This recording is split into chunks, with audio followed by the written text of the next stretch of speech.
We have one in the books, and it's always good to get the first one, out of the way with a win. We did some good things in the game, had some unselfish plays in the game, and there were some positives. I didn't think, from our staff's perspective, we had a real good feel defensively on what we were doing out there. Just wasn't as happy regardless of the score with our defense and what we're trying to do. So hopefully there's a lot to learn from this. Friday will be a much different opponent with a different style, and it'll be a hard game. And for our guys to realize, especially our young guys, it comes quick. You got to be ready to go tomorrow and take in the information, go to work, and just try to find a way to get a little bit better. But I think we can play a lot better defensively. All right. First question. Wait for the microphone. Yep.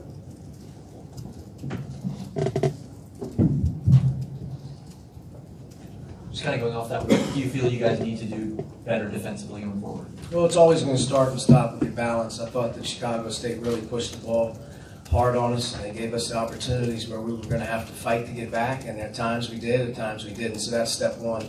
Our on-ball defense, our pressure on the ball wasn't where it has to get to, and just in general, defending off the ball with a lot of screening actions. You saw a lot of just communication breakdowns, and then you saw some guys really, to be honest with you, just fade into the screens and die, and we can't do that. So we have a lot of work to do on that end of the floor, and inexperience and youth is something that you have to deal with early, and we're going to have to deal with that. But those guys got to get sped up, as our older guys got to get more dialed in. Speaking to your youth with Romeo's debut, what were you pleased with, and what would you like to see him improve upon? Our overall team did a nice job in transition of advancing the ball early, using the pass as a strike, almost a strike. And Romeo was the beneficiary, I thought, of some really, really good advanced passes across the floor, up the floor. And then from that point forward, he's in his strength zone when he's in transition, obviously heading to the basket. You saw a guy, really was efficient.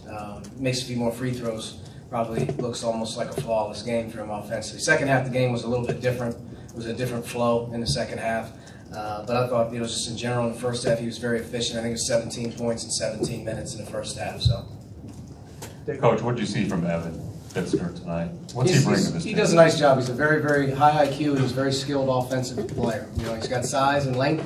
He's got great touch with either hand around the basket. He obviously can stretch the floor.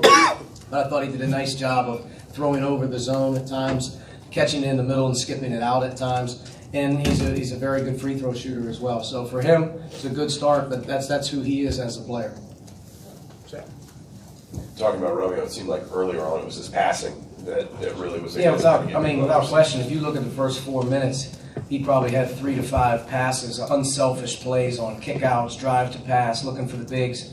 I thought he got off to a really good start passing the ball, which helped our team. We got him in foul trouble, and at the rim, we were at the rim so much, the foul line was going to be the one indicator, and I think that was probably the one thing in the first half. I had to feel funny. Again, you got to knock your free throws down. Also looking at Evans' night tonight, he got open a few times down low. Is cutting kind of another strength of his, part of his game? Do you think he and Jawan? We played a lot of zone tonight, so obviously he was free to float.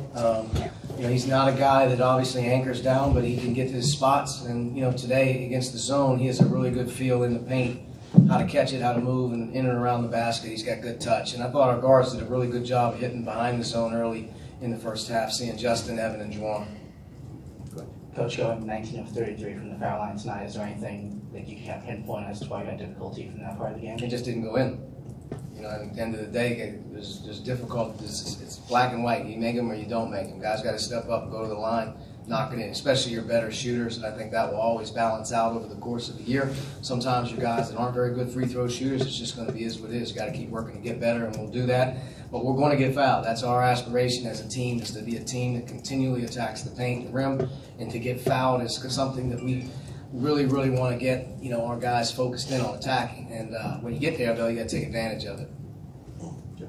What did you like most about what Finney did tonight, and kind of overall, what did he do to kind of? I thought, just in general, he got taken out of rhythm in the first half with the 2 fouls. We got to watch the film and see if we can help him out, but we can't afford for our point guard to pick up 2 fouls in the first 3 minutes. So he's got to maybe concentrate a little better, and maybe hopefully get a different call in a different game at some point in time. But second half, he's much more in the flow. Rob is under control as he learns our system and our style and exactly what we want to do from that position. He can execute that, and I think guys have a lot of confidence in Rob. I think he has a lot of confidence in himself, and I think in the second half, as he got more minutes, he was much better.